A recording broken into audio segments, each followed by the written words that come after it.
Welcome to Two Friends Talking Trends, a podcast about PR, marketing, and everything in between. I'm Pauline Barron. And I'm the co-host, Mike Pachenik. And today, Pauline, we are excited to have another fantastic guest. Mariah Obiedzinski is a leader in conversion-centered content strategies. She's directed multiple enterprise content projects for major academic centers across the United States. Her areas of expertise include content strategy, writing, subject matter expert and stakeholder interviews, and content marketing initiatives. She holds a BA in journalism and a BA in English from Mount Mercy University. She is an avid runner who has completed several marathons and ultra-distance foot races. Awesome. So glad that she could join us today. Mariah, we're so excited. Welcome to the show. Please, can you just introduce yourself and tell us about your marketing journey? Sure. I'm Mariah Obiedzinski. I'm the AVP of Content Marketing at Staymates. We're a professional services agency out of Iowa, and I've got about 15 years of content marketing experience from B2B, B2C, and everything in between. Awesome. Fantastic. And you told us that you're passionate about the intersection of public relations and content marketing. Tell us how you see the two areas complementing each other and the roles that they play. Oh, yes. I have seen this transition over the last couple of years, and probably the pandemic had something to do with this, with just the mad scramble that we're all used to in the public relations and the content marketing spheres really colliding. You know, the same subject matter experts being asked the same questions from two different teams. So we've got to get this press release out, and then we've got to get this blog article out, and then we've got to do this podcast. And it's just this refocusing, I think, on prioritizing people's time and prioritizing the needs of very small teams that are being constantly asked to do more and produce more with less and less resources. So this is a natural confluence, if you will, of two roles that overlap in metrics, that overlap in subject matter experts, and really just new roles forming out of these two distinct teams that many organizations have.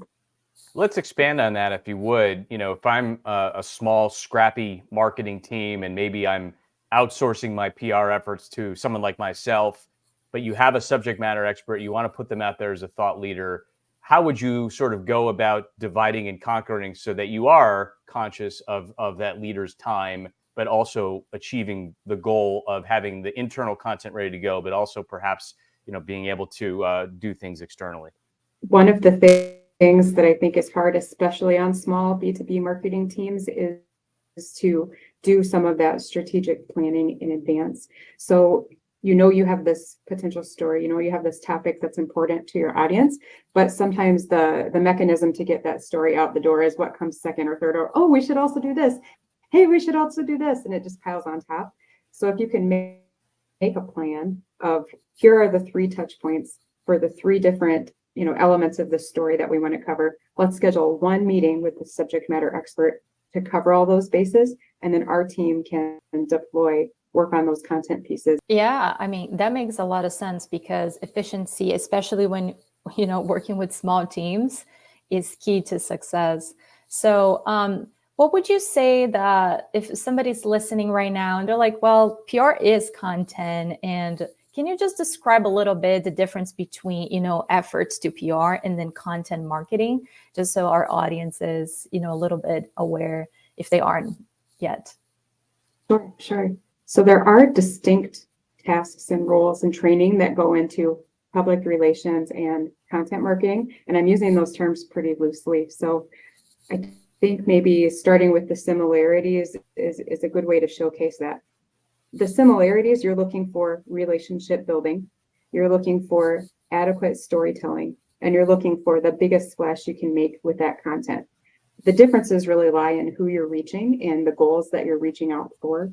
So with content marketing, we think end users, we think prospective clients, we think prospective customers, we think prospective business partners, and that's really our audiences that we're seeking. With public relations, oftentimes the audience is the media, whether that's a large institution or a small regional outlet. You're trying to reach out to reporters, you're trying to feed them stories to get noticed, right, for your institution. The overlap, like I mentioned before, is that storytelling component. That's what content marketers do all day long. Whereas a lot of the times public relations teams are focused more on, what's the newsy thing that happened in our organization and how can I get that out? So it's really a combination of those two efforts where you're saying this is the story that we're identifying and adding on that layer of why does it matter to the audience, prospective client and that media audience all on the same piece.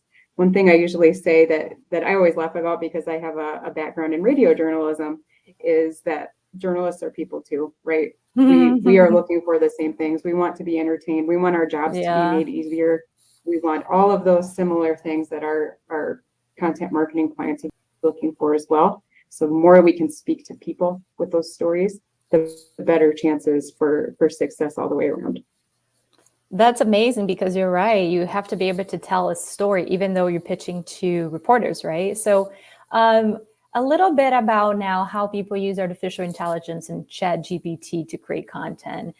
What's the sweet spot there? So it's still telling a story. It's still, resonating. It's still, it has a flow and it's connecting with people. So how would you advise our listeners to use it to their advantage, but not to really, kill their storytelling capabilities?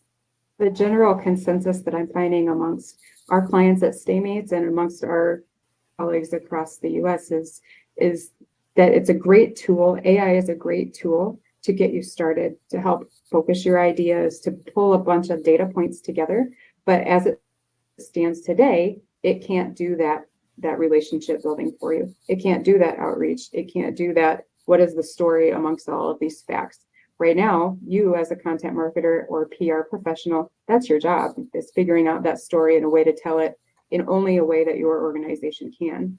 You can use AI to offload administrative tasks, to clear writer's block, to get some idea about what else is going on out there, but it can't necessarily tell you this is a factual incident that you need to include in the story. This is the unique point that your organization needs to include in the story, and this is why it should matter to a journalist or a prospective customer. That requires that human element. Yeah, Chat GPT is good for a first draft, right? But you would never want to put that out as your final draft. Yeah, exactly. The risk of plagiarism is too high. It's just like searching on Google, right? You're going to get all of this list of links. You're going to get all these resources. And if you just copy and paste that's not okay. Let's shift gears a little bit. I know people that are listening to us, they're in B2B, they're trying to convert leads and prospects. So talk to us a little bit about the definition of what a conversion-centered content is and how did you start working with it? With conversion-centered content, instead of building your content around a product or service you want to sell, you're building it around the sentiment that brings people to that content. So what do they need? What do they want? What are they asking for? And if your content, your video, your blogs, your podcasts speak to those intentional questions or intentional searches, then that is conversion-centric. So you're essentially speeding up the buying process in a way by delivering that information up front rather than kind of talking around it just in a story. You're making that story intentional based on what the audience needs. And what would you say that is the best either platform or the best format to deliver that content? The best platform is generally your own website. And the reason I say that it's your own website is because you own that property. It's not something that is in flux with an algorithm. It's not something that's dependent on the whims of a third party. It's something that you can control, you can update over time. And as searches change and as sentiment changes with your audience, then you can make those additional changes on your site. So we always recommend to build your content on your site and then distribute it on the channels where your audience is most active, whether that's LinkedIn or Facebook or Instagram or even TikTok or YouTube, and share your stories that way. So in terms of the format, have you seen some formats like video working better than blogs, or what would you recommend if you really want to, use, content in the best form possible to attract and to speak to the person you're trying to convert? I'll always be a big proponent for blog. It's the SEO juice, right, that gets you to your website. The content that you have in text form on your site is an SEO generating machine, and it's a long-term win.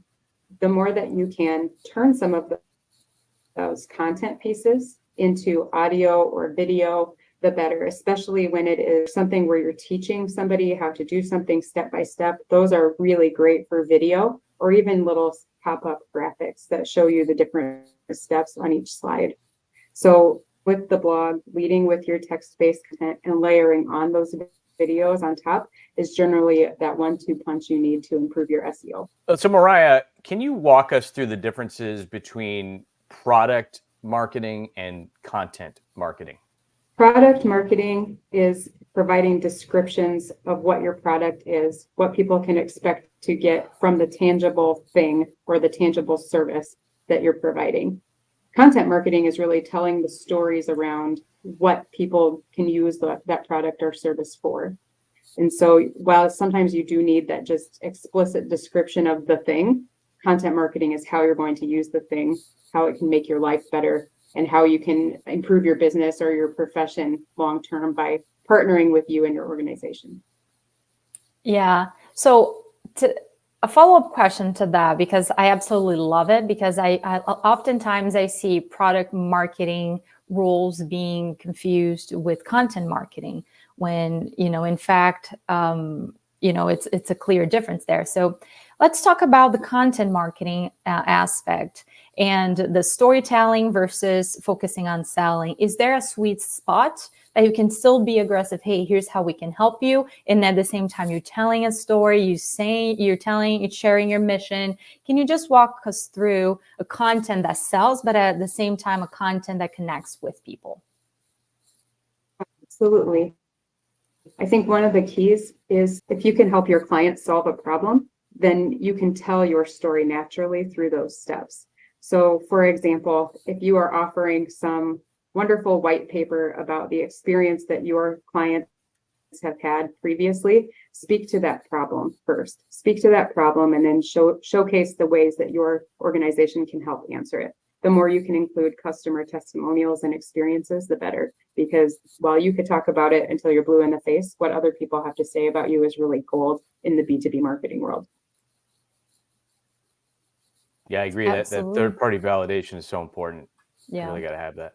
So when you're looking to hire a content person like yourself, what advice would you give to somebody, in terms of what they should be looking for to evaluate that person's thought process, their abilities, and their fit, for your company and your team? One of my favorite questions to ask in an interview or to be asked as a vendor is, how do you find the story in a set of data? And I think the way that people answer that question is really telling. Do they go into all the research they do on the site to pull out facts and stats, or do they instantly start talking about the audience, what they want, what they need, what they're searching for? If they start talking about the audience first, that's a sure sign to me that they know how to tell a good story and that they know how to find that story. How can you really evaluate if it's a good storyteller? I've found over the years that just evaluating what a person has written online is not sufficient. You really have to kind of put them through the paces of your own organization. And that's because every piece that goes out there maybe went through 2, 3, sometimes more rounds of editing. And at the end of the day, it might not be the piece that they generated or even the story that they came up with. And so what we tend to do is we offer a paid project before we even hire them. So we would pay at the rate that we would pay one of our employees to complete a project on a freelance basis and just turn them over with the information we would give one of our staff, maybe with a little bit of extra background, because it's not fair to throw somebody in the fire necessarily, but we give them that opportunity to prove their merit and their dedication with a paid piece. Asking somebody to devote 8-10 hours of their own time is not appropriate. Yeah. And by putting a monetary value on it, we're showing that we believe in them, that we are trusting in this process, and that we're expecting to see good results on the other side. That's Absolutely. refreshing. Yeah. A lot of companies will have you give your work for free and then they won't hire you.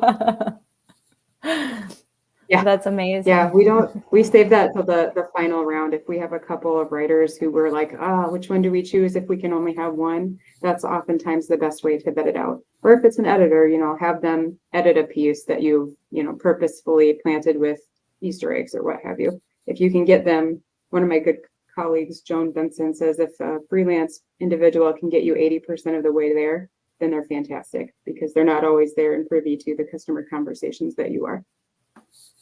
Yeah. And Mariah, then how do you train them once you've chosen your favorite? What are the steps or what types of content? What's the process for training somebody to really understand your business and now using their skills that match your audience and having the right language, the right tone? What's your process for training and onboarding a new employee that's going to be pretty much dealing with content marketing? A great question. I think this is the point where in an agency, they kind of get the feet to the fire, tossed into the deep end kind of experience, because an agency is very fast paced. We do run lean teams because that's a great way to optimize our clients' budgets. And so once somebody shows that they know how to tell a good story, they're up to the challenge of working in a scrappy agency environment. We'll work them in by learning about one client at a time and then getting them up to speed over a couple of months. We are really quick with feedback. And so I've kind of got a reputation of being a tough editor because we work with clients who demand, excellent work. And it is what we have just been historically providing. So I make sure that anybody that joins our team understands that and that they really have those same values. So I tell everyone that joins my team the first week or two of assignments, you're going to get a lot of redlining or a lot of red ink. But after that, we'll start to see those changes being carried forward. Yeah, that's absolutely amazing. I absolutely love that. Thank you. What would you say, to B2B marketers and companies as a tip for creating conversion-centered content? Where to start and where to focus on? Definitely focus first on your customer service folks. What are the questions that are coming in their inboxes and phone lines? Sometimes people laugh when I say that, but they're the ones that are getting the realest information from people who are already using your services. They know what the challenges are that these people are facing. They know where the gaps lie in your content on your sites, and they know what opportunities you have to improve that experience. Start with them, whether that's through conversations or through form fills on your website or just chatbot questions that come up.